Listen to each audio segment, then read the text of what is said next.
Zegras absolutely clowned McDavid, dodging his hit, sending him over the boards. Talk about a generational line change. You could practically hear the "Yep, that's me. You're probably wondering how I ended up in this situation" meme playing in real time. McDavid wishing he was back on Team Canada after this game, probably since the break too.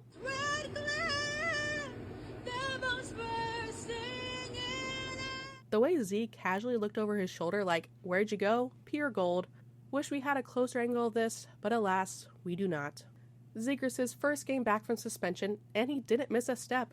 In fact, he looked much more like the old Z than we have seen from him in a while. More flowy. I've said it before, and I'll say it again, Zegras in the lineup makes everything different this year. There's a reason the Ducks are now 8-3-1 since his return from injury. Yet, for some reason, his future seems uncertain. Maybe it has more to do with him putting on his pants last, even after his helmet. That's an interesting one. But hey, if it works, it works. The Ducks just keep going. Higher, higher, higher. Then Allers casually drops. Sounds like spring break when I was in college. The awkward silence after that? Oof. Now, that's not how we thought the game was going to go early on, as it looked like the McDavid show, as the Ducks came out slow, struggling to keep up with the Oilers' speed in the opening minutes. Nurse did take a gamble, leading to a Terry breakaway 5 minutes in, the Ducks' first shot. However, after an extended stretch with an extra attacker, the Oilers went to work on the power play. McDavid toe-dragged around Gudas before setting up Draisaitl for the one-timer and the lead.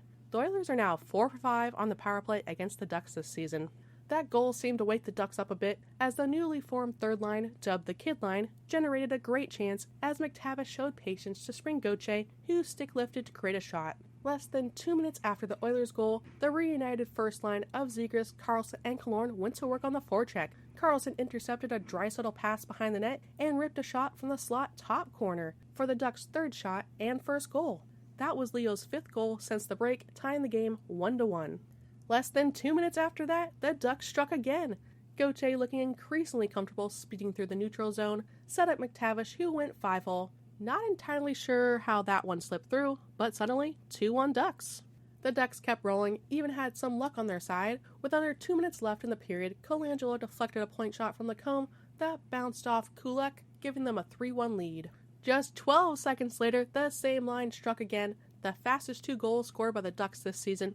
Colangelo and Gauthier worked behind the net to set up McTavish all alone in front, and he buried his second of the game. Cutter earned assists on each of the Ducks' final 3 goals, becoming the 4th rookie in club history with a 3-point period, 6 points in his last 5. Zegras nearly extended the lead before the period ended, making a slick behind-the-back pass to Killorn on the rush. The Oilers were lucky he didn't bury the rebound. Credit Cronin for putting the Ducks' kid line together as they combined for 7 points in the first, capping off a dominant second half of the period. The rest of the game was much more evenly matched. Skinner replaced Picard in net to start the second. The Ducks earned a power play thanks to our old pal Klingberg. Man, is he still bad. They didn't score, but they went back to that 5-forward unit and generated 2 shots. The Oilers seemed to get a boost from the kill, and chaos ensued. Back-to-back posts from Hyman and McDavid had Dostal spinning in his net, but the Ducks survived and added on. Strome led the rush up ice, feeding Vetrano, who led Lacombe in stride. Comer with a perfect touch, he hooked the puck off the catch into the slot back to Strome, who slipped behind Draisaitl and put it into an open net. The Ducks took a commanding 5-1 lead. That marked Lacombe's 3rd assist of the night, extending his point streak to 6 games and securing his first 3-point game of his NHL career. Lacombe was also a +5 on the night and put out the best game score in the league this season. In a game playing McDavid and Hart favorite Draisaitl, the best player on the ice was Jackson Lacombe by a large margin. Also, shout out Gudas, who looked great tonight as well.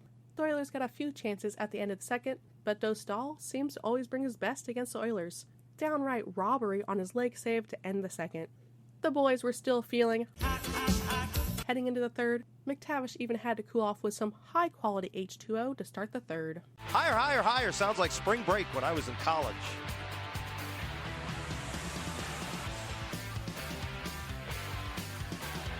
The Ducks tacked on one more. Karlsson carried the puck out of the defensive zone, found Zegras, who delivered a sensational pass splitting the Oilers' defense to spring Killorn. He buried it, tying the Ducks' season high for goals in a game to make it 6-1. McDavid was buzzing all night and eventually got his goal, skating around Dumoulin on the power play. He just wanted to complete the sick to my stomach meme, so thanks Connor. The Ducks had one more power play, and it was not great. However, Lacombe made shutting down a 2-on-1 look effortless during it. Imagine what this team could have, or could be, with league average special teams. Vetrano blocked a shot with his back and was shaken up but returned for his next shift. Tensions finally boiled over after some constant contact with Dostal, leading to a feisty scrum. That set up some 4-on-4 play where Bouchard rang one off the post, but in the end, Ducks win 6-2. With the win, the Ducks matched last season's win total of 27 and surpassed their point total of 59 with still 22 games remaining.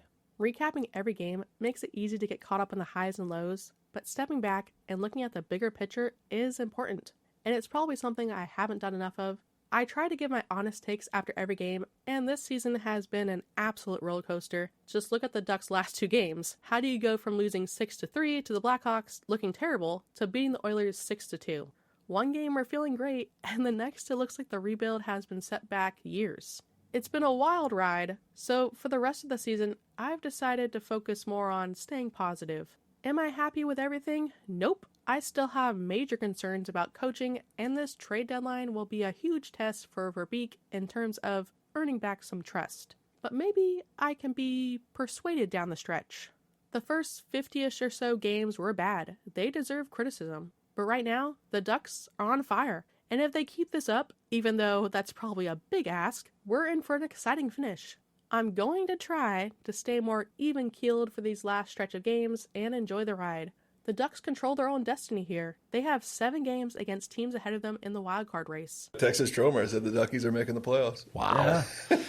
The Flames won too, so the Ducks kept pace and remained 6 points out of the final wildcard spot. They have a chance to cut that to 4 with their game against the Canucks today at 7:30 p.m. Thank you to our members. If you enjoyed the video, like and subscribe. Thank you for watching, and go Ducks. I got a big head. This thing's still big, though.